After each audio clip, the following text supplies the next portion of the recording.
Sir,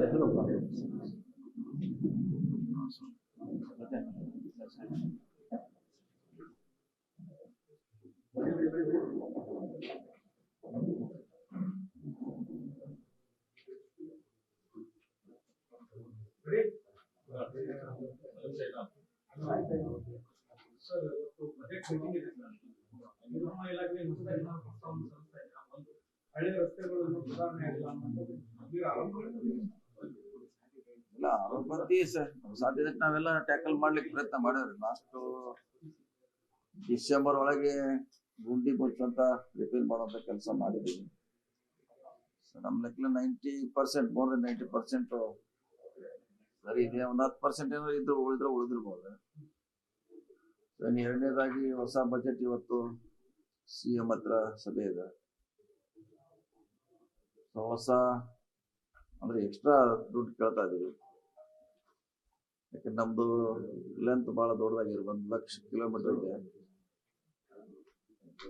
ಹಿಂದೆ 13ರಲ್ಲಿ ಇರುವಂತ budget ಇವತ್ತಿಗೂ ಸೇಮ್ ಅದೇ ಇದೆ. ನಮ್ದು 10 ವರ್ಷ ಏನಿದೆ ಇವತ್ತು ಕೂಡ ಅದೇ ಇದೆ. ಎಲ್ಲಿ ಕೂಡ ಇನ್ಕ್ರೀಸ್ ಆಗಿಲ್ಲ. ಇನ್ಕ್ರೀಸ್ ಮಾಡದೆ ಹೋದ್ರೆ ನಾವು ಒಳ್ಳೆ ರಸ್ತೆ ಕೊಡೋದು ಬಹಳ ಕಷ್ಟ ಆಗ್ತದೆ. ಇದು ಯಾವ್ದೋ ಒಂದು ರಾಜ್ಯ ಸುಧಾರಣೆ ಆಗ್ಬೇಕಾದ್ರೆ ಫಸ್ಟ್ ನೋಡೋದು ರಸ್ತೆ, ವಿದ್ಯುತ್. ವಿದ್ಯುತ್ ತಂತಿ ಸುಧಾರಣೆ ಬಹಳಷ್ಟು ಆಗಿದೆ ನಮ್ಮ ರಾಜ್ಯದಲ್ಲಿ. ರಸ್ತೆ ಸುಧಾರಣೆ ಬಹಳ ಅವಶ್ಯಕತೆ ಇದೆ. ಅದಕ್ಕೆ ಜಾಸ್ತಿ ಕೊಡ್ತಾ ಇದೀವಿ. ಮತ್ತು ಬ್ರಿಡ್ಜಸ್ ತಗೋತಾ ಇದ್ವಿ ಮತ್ತೆ ಈ ಸಾರಿ ಕೂಡ. ಕಳೆದ 10 ವರ್ಷಗಳಿಂದ ಬ್ರಿಡ್ಜ್ ನಮ್ಮ ರಾಜ್ಯದಲ್ಲಿ ಆಗಿರ್ಲಿಲ್ಲ.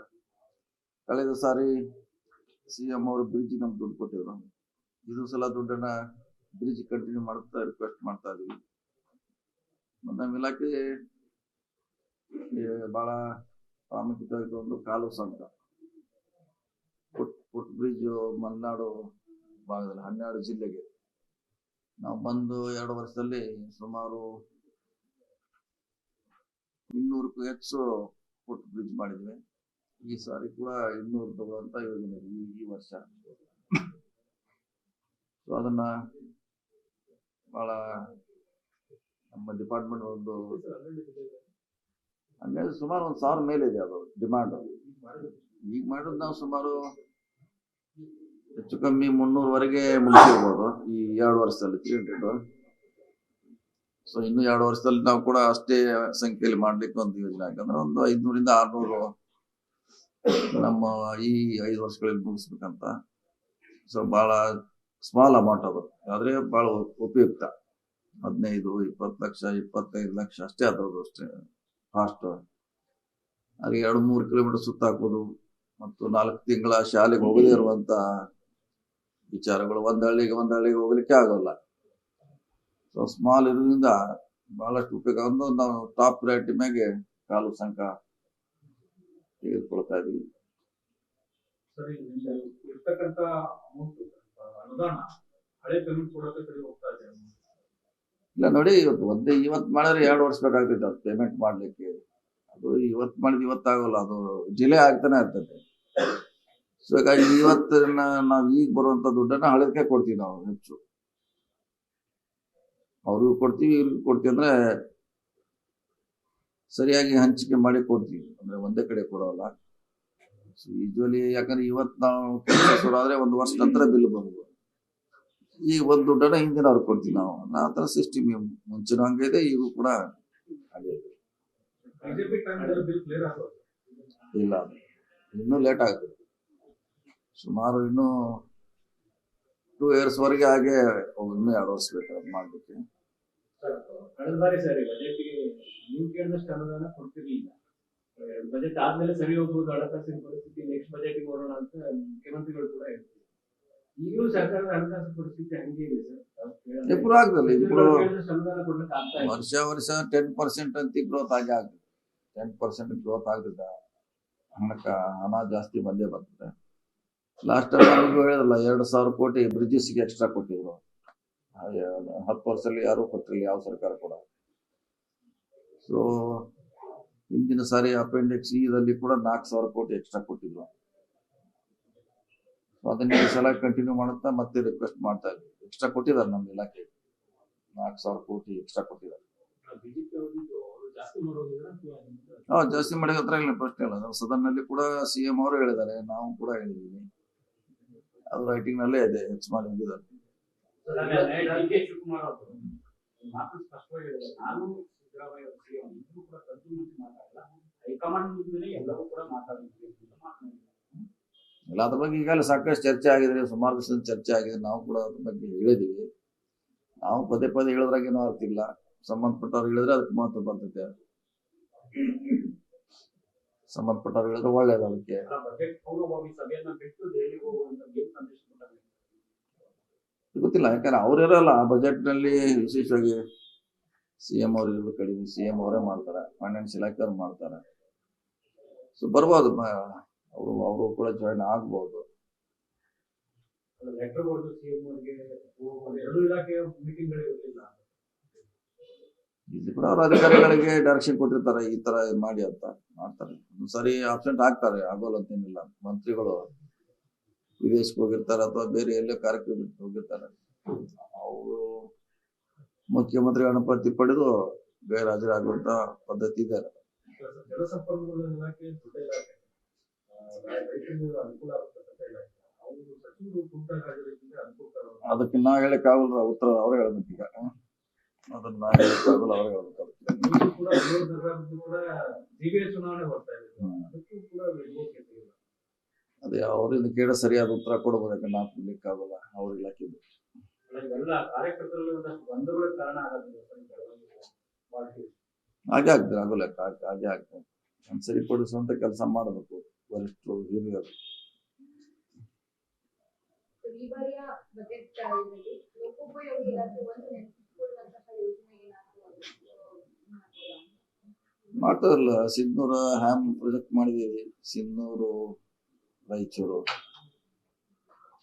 ಈಗ ದೇವನಹಳ್ಳಿಯಿಂದ ಆಂಧ್ರ ಗಡಿ, ತಮಿಳುನಾಡು ಗಡಿವರೆಗೆ 110 ಕಿಲೋಮೀಟರ್ನೋ ಒಂದು 4 ಲೈನ್ ರಸ್ತೆ ಮಾಡ್ತಾ ಇದ್ವಿ. ಸೊ KCF ನಲ್ಲಿ 11 ವರೆಗೆ ತಗೊಂಡಿದ್ವಿ. KCF ನಲ್ಲಿ ಸೊ ಮಿನಿಮಮ್ 70, 80, 100 ಕಿಲೋಮೀಟರ್ ಒಂದೇ ಸ್ಟ್ರೆಚ್ ತಗೊಂಡಿದ್ವಿ, ಅದು ಇದೆ. ಬೆಳಗಾವಿಯಲ್ಲಿ ಫ್ಲೈಓವರ್ ಮಾಡ್ತಾ ಇದ್ದೀವಿ, ಬೆಳಗಾವಿ ಸಿಟಿಯಲ್ಲಿ. ಸೊ ಬಹಳಷ್ಟು ಇವೆಲ್ಲ ಪ್ರಮುಖವಾಗಿರುವಂತ ನಮ್ಮ ಇಲಾಖೆಗೆ ಹೆಸರು ತರುವಂತ ಕಾರ್ಯಕ್ರಮಗಳು.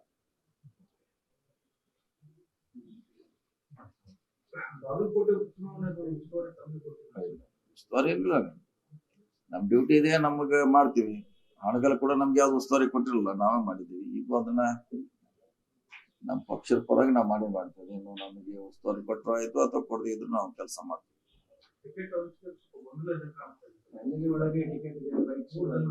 ಗೊಂದಲ ಇದೆ, 4 ಜನ ಇದೆ, 4 ಜನ ಆಕಾಂಕ್ಷಿಗಳಿದ್ದಾರೆ. ಅದು ಆದಷ್ಟು ಬೇಗ ಸರಿ ಮಾಡ್ಬೇಕಂತ ಅಲ್ಲಿ ಕಾರ್ಯಕರ್ತರ ಒತ್ತಡ ಇದೆ. ಯಾಕಂದ್ರೆ ದಿವಸ ಒಂದು ನಾನು ಅಭ್ಯರ್ಥಿ, ನಾನು ಸ್ಪರ್ಧೆ ಮಾಡ್ತಾ ಅಂತ ಹೇಳ್ತಿದ್ದಾರೆ. ಕಾರ್ಯಕರ್ತರಲ್ಲಿ ಗೊಂದಲ ಆಗಿದೆ.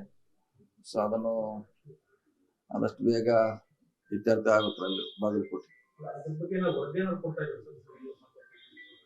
ಇಲ್ಲ, ವರದಿಲ್ಲ, ಅವರು ಸರ್ವೆ ಮಾಡಿಸ್ತಿದ್ದಾರೆ, ಪಕ್ಷದಿಂದ ಸರ್ವೆ ಮಾಡ್ತಾರೆ. ಸೊ ಯಾರು ಗೆಲ್ತಾರ ಅವ್ರಿಗೆ ಕೊಡ್ತಾರೆ.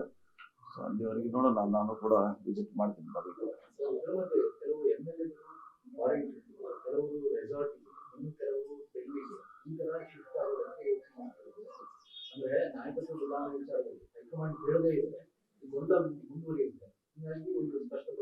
ಇಲ್ಲ, ಹಾಗೆ ಮಾಡ್ಲಿಕ್ಕೆ ಆಗಲ್ಲ. ನೀವು ಹೇಳ್ದಂಗೆ ವಾಪು ಅಷ್ಟೇ. ಫಾರಿನ್ ಟೂರ್ ಹೋಗಿದ್ದು ಅದಕ್ಕೆ ಸರ್ಕಾರಿ ಅಧಿಕೃತ ಕಾರ್ಯಕ್ರಮದಲ್ಲಿ ಹೋಗಿದ್ದಾರೆ. ಈ ಡೆಲ್ಲಿಗೆ ಹೋಗಿ ಬರೋದಂತ ಇದ್ದೇನೇನ ರೂಟೀನ್, ಅವರ ಕೆಲಸ ಇರ್ತದೆ, MLA ಕೆಲಸ ಇರ್ತದೆ, ಮಂತ್ರಿಗಳು ಇರ್ತದೆ, ನಾವು ಹೋಗ್ತೀವಿ. ಡೆಲ್ಲಿ ರೂಟೀನ್ ಆಗಿ ಕೆಲಸ, ಹೋಗಲೇಬೇಕು, ಹೋಗ್ತಾನೆ ಇರ್ತೀವಿ. ಸೊ ಡೆಲ್ಲಿಗೆ ಹೋದ ತಕ್ಷಣ ಅದು ಬೇರೆ ಅರ್ಥ ಕಲಿಸೋದು ಅವಶ್ಯಕತೆ ಬರೋಲ್ಲ. ವಿದೇಶ ಪ್ರವಾಸಕ್ಕೆ ಹೋಗೋ ಮಾಹಿತಿ ಇದೆಯಾ ಸರ್?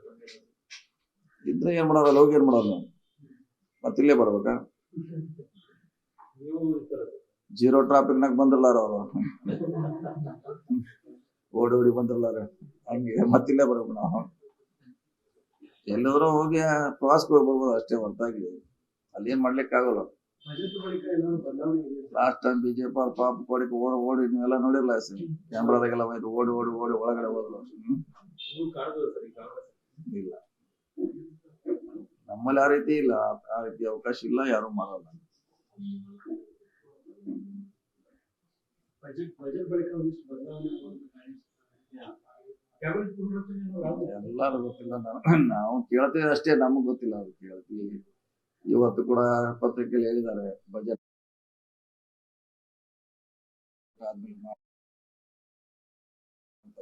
ನೋಡಿವಿ ಅಷ್ಟೇ ನಾವು. ಬಜೆಟ್ ಬಳಿಕ ಹೈಕಮಾಂಡ್ ಕರ್ಸ್ಕೊಳ್ತಾರ ಕರೆಸಿದ್ರೆ CM DCM ಕರೆಸ್ಬೋದು, ಅವ್ರನ್ನಷ್ಟು ಮಾತ್ರ ಕರೆಸ್ಬೋದು. ನಾವು ಕೂಡ ಹಲವು ಸಂದರ್ಭಗಳಲ್ಲಿ ತೀರ್ಮಾನ ಆಗಬೇಕು.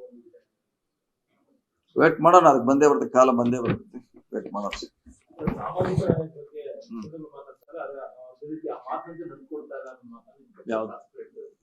ಯಾರ್ರೆ ಸಾಮಾಜಿಕ ನ್ಯಾಯ ಪ್ರಕಾರವಾಗಿ ಮಾತಂತೆ ನಡ್ಕೊಳ್ತಾ ಇಲ್ಲ. ಸಿಎಂ ಸ್ಥಾನದ ವಿಚಾರದಲ್ಲಿ ಅವರು ಸಾಮಾಜಿಕ ನ್ಯಾಯ ಪಾಲನೆ ಮಾಡಿ ಬೇರೆಯವರಿಗೆ ಬಿಟ್ಕೊಡ್ತೀವಿ. ಅದ್ರ ಬಗ್ಗೆ ನಾವ್ ಹೇಳಿಕ್ಕಾಗಲ್ಲ, ನಾವು ಡಿಸಿಷನ್ ತೊಗೊಳಕ್ಕಾಗಲ್ಲ. ನಾವು ಪದೇ ಹೇಳಿದ್ವಿ, ಈಗ ಅದ್ರ ಬಗ್ಗೆ ನಾವ್ ಹೇಳಿದ್ ನಮ್ಗೆ ಗೊತ್ತಿಲ್ಲ ಅಂತ ಹೇಳಿದ್ವಿ.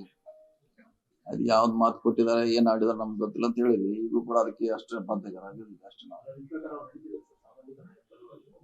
ಇದರಲ್ಲಿ ಇಲ್ಲೇ ಸಾಮಾಜಿಕ ನ್ಯಾಯದ ಪರವಾಗಿ ಸಾಕಷ್ಟು ಕಾರ್ಯಕ್ರಮ ಕೊಟ್ಟಿದ್ದಾರೆ, ಹೋರಾಟದ ಭಾಗಿಯಾಗಿದ್ದಾರೆ, ಅವ್ರಿಗೆ ಬಂದಾಗ ರಕ್ಷಣೆ ಕೊಟ್ಟಿದ್ದಾರೆ, ಮಾಡಿಲ್ಲ ಎಲ್ಲ ಮಾಡ್ಲಿಕ್ಕೆ ಆಗೋಲ್ಲ, ಆದ್ರೆ ಅವ್ರು ಸಾಧ್ಯದಟ್ಟು ಮಾಡಿದ್ದಾರೆ.